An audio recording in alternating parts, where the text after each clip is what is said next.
Hello everyone, my name is Advocate Sahaj and today we'll discuss what are the consequences of not filing a written statement.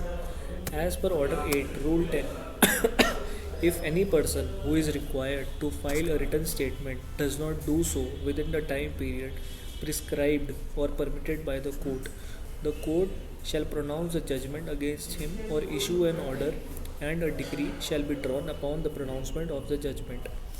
The time period prescribed for fulfilling of the written statement in Rule 1 shall not be extended by the court. The court has two alternatives when a written statement has not been filed. First, granting of adjournment. The court can grant an adjournment to the defendant. This grants more time to the defendant to file a written statement. However, not more than three adjournments can be given to the defendant as per Order 7, Rule 1 of the court. If the party still fails to file the written statement, the court can move on to the next alternative, which is the ex parte decree.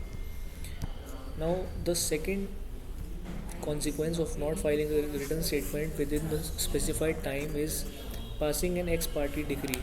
The court can pass an ex parte decree against the defendant. This is not mandatory, but the court has a discretion to do so. This is usually avoided by the court in the first instance.